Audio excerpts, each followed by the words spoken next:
Thank you, Joel. Well, we've come to that part of the evening where it's the main part of the evening where we'll have our two main speakers. They are going to do their speeches, and then afterwards you will have an opportunity to ask them questions by writing them down. We will have somebody come around with some papers to write them down. So as you're listening, think of your questions so that you're prepared to ask them afterwards. We're going to ask our Muslim speaker to come forward first, and that is Dr. Abdul Fattah. If you would come.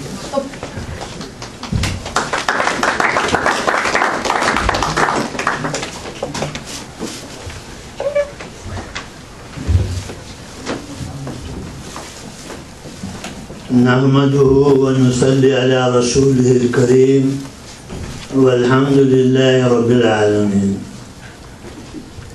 Before a Muslim delivers a speech or talks, he asks invocation from the Lord.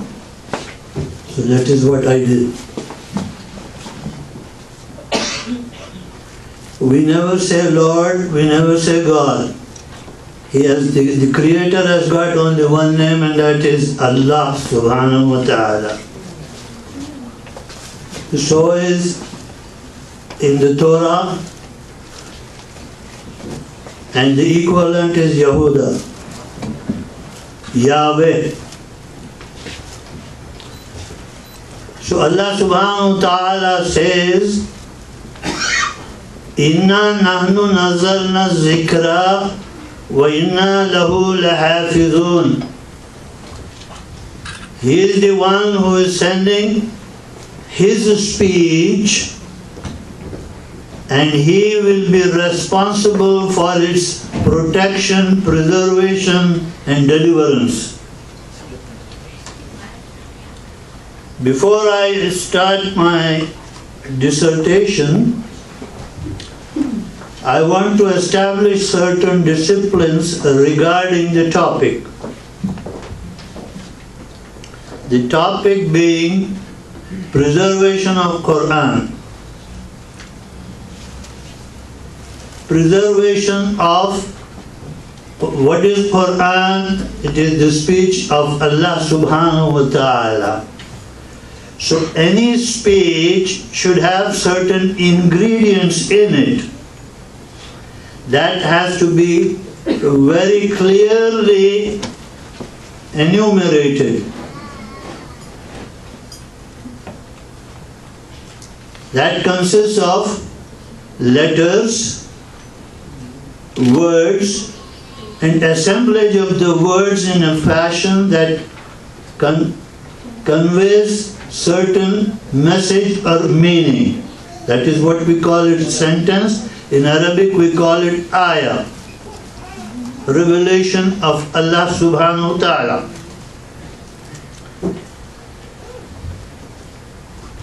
Who is going to interpret the message of the Creator?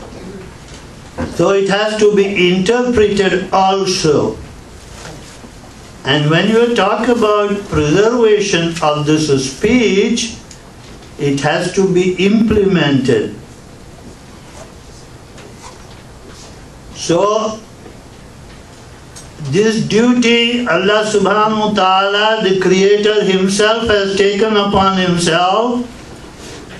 Why? Why this has to take place? What happened to the books which were revealed previous to Quran? Why Allah subhanahu wa ta'ala is saying now, which has never been said before, that I am the protector, the guardian of the book? Because the message was delivered to the people through the Prophet, and they were responsible for the protection of the message. The Prophet delivered the message, so now the duty of the followers was to preserve the divine speech. Because of the alteration, addition, deletion, misconstruction, misinterpretation, sheer violation of these speeches or the holy books, the Creator decided to give the final book of Revelation, His last speech to the mankind. So when we talk about preservation, the preservation has to start from the Creator Himself. So what methodology was adopted for the preservation of this speech, which is the divine one, to mankind? The first and foremost thing the Creator did was to select a person of the mankind which is suitable for receiving this particular message in toto.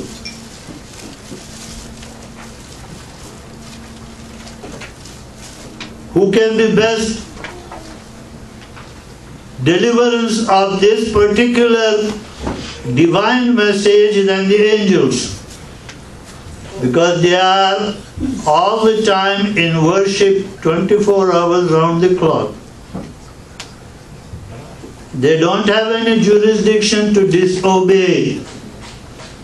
They don't have any authority to alter any message of the divine speech. So the vehicle was used was the archangel named Gabriel.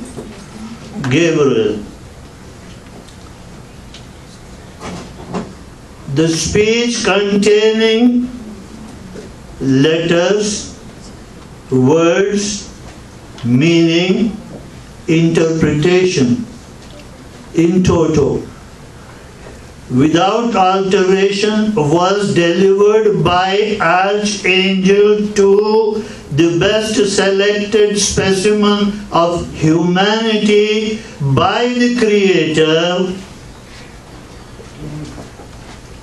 unadulterated.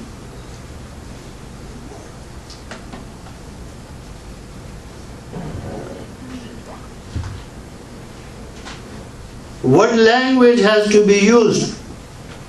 Allah subhanahu wa ta'ala will select His own language, and nobody, not a single authority, has the jurisdiction to alter a letter, a word, or the sentence of the divine revelation.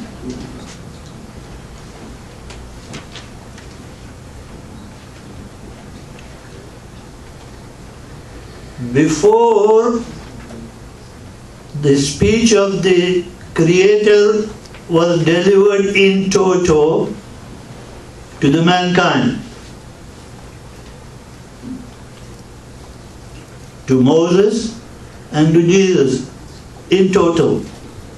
However, Allah subhanahu wa ta'ala now decided to deliver this message in stages.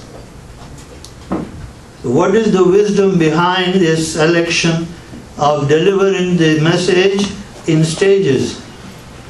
We shall ponder over it as we proceed.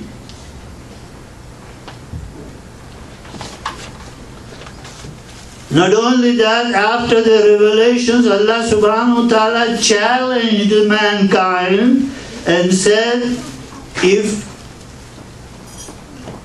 you can muster all the strength and the mental faculties of the linguist, lexiconist, epistemologist, poet laureate, all the thinkers of the time, to bring a single sentence matching the divine revelation. And this still holds true for time immemorial till doomsday. Allah subhanahu wa ta'ala in His own words has said, not a single letter of my revelation will be altered from now on. This is the promise of the Creator. So how did this promise being preserved by humanity? So inshallah we will progress.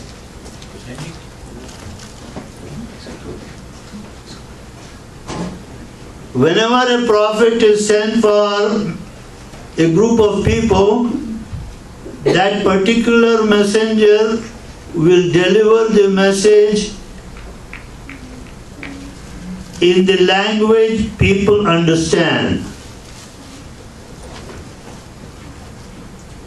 Say for example, Moses was given the message, so he gave the message in the language of the Jews.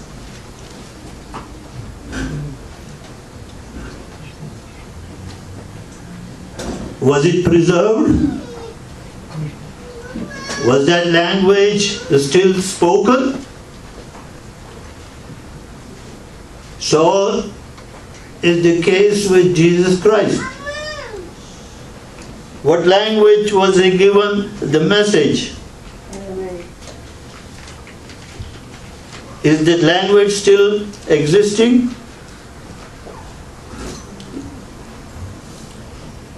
So is the language of Quran. This is the language Allah subhanahu wa ta'ala, the Creator Himself selected. And that being Arabic. This language was utilized for the final message to be delivered to the mankind through Archangel Gabriel to the most selected person of the mankind, being Prophet Muhammad sallallahu alaihi wasallam.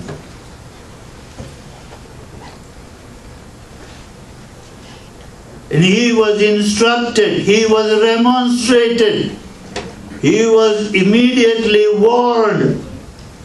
Not a single letter or word or a sentence will be altered out of this message. Your duty is to deliver this message in total. The only thing you are going to do is interpretation of this message and implementation of this message.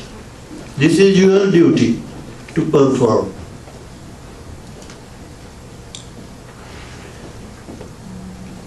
However, when this